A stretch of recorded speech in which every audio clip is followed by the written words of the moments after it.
Hello, this is 6th May English from BBC Learning English. I'm Phil and I'm Beth. Phil, I'm going to start this episode with grapefruit. I've got some here.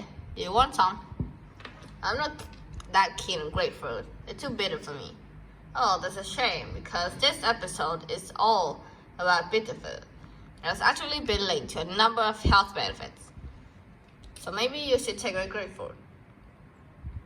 I might not like it that much, but in this program, we'll be finding out how bitter foods can benefit our health, and of course, we'll be learning some useful new vocabulary.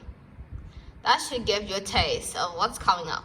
But before that, if you want to learn vocabulary to talk about world events, search for our news review podcast. We look at vocabulary about the major news story every week. But back to this episode, I have a question for you, Phil. How many different basic flavors can humans taste?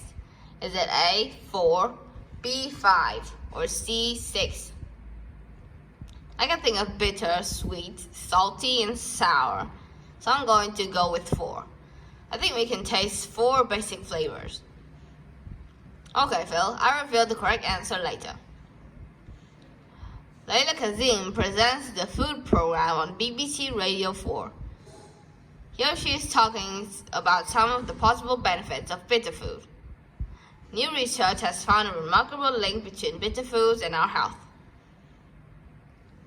It seems to have an incredible ability to interact with our gut microbiome, suppress feelings of hunger, control glucose release, and even counter chronic inflammation in the body. Could bitter be the answer at the tip of our taste buds? Bitter foods can interact with our gut microbiome. A microbiome is a collection of microorganisms that can be found in a particular part of the body. It includes fungi, bacteria, and viruses. Microorganisms in our gut play an important role in the digestive process. They are our gut microbiome. If we suppress something, then we stop it from happening or operating. We heard that bitter foods can suppress hunger feelings. This means that they stop people feeling hungry. If we try to suppress a feeling, we're trying to stop it. Layla asks if bitter foods are the answer at the tip of our taste buds. Normally, we say that something we can't quite remember is on the tip of our tongue. Here we have taste buds, which are the receptors on our tongue, and inside our mouths that can detect flavors like bitterness.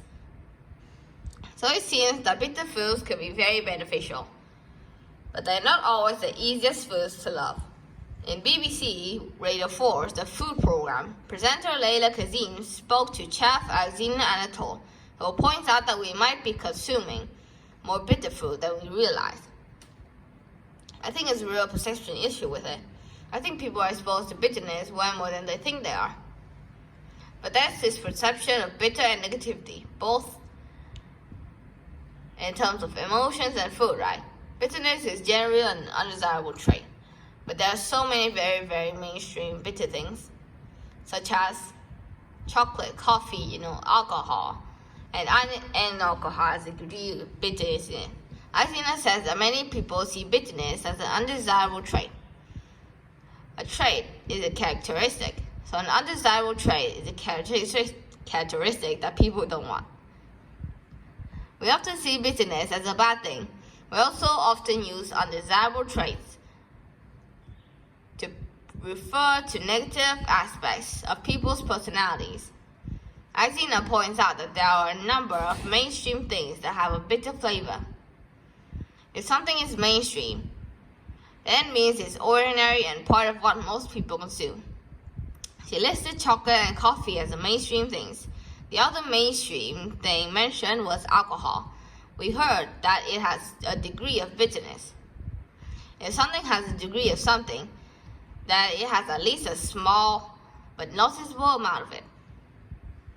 Okay, now I think it's time to hear the answer to your question. Right, I asked you how many basic flavors humans can taste, and I guess it was 4. Which unfortunately was not the right answer. The answer is in fact 5. The flavor that you miss is umami, which comes from a Japanese word and refers to a savory flavor, often found in grilled meats or broths. Okay, let's recap the vocabulary we've learned, starting with microbiome. The collection of microorganisms found in a specific part of the body. Suppress means prevent from operating or happening. Taste buds are the receptors found on the tongue and in the mouth that sense flavors. An undesirable trait is a negative characteristic that we don't want. If something is mainstream, then it's something that most people would use. It's not unusual. And finally, a degree of something is a small but noticeable amount of something. Once again, our 6 minutes are up. Remember to join us again next time for more topical discussion and useful vocabulary here at 6 Minute English. Goodbye for now.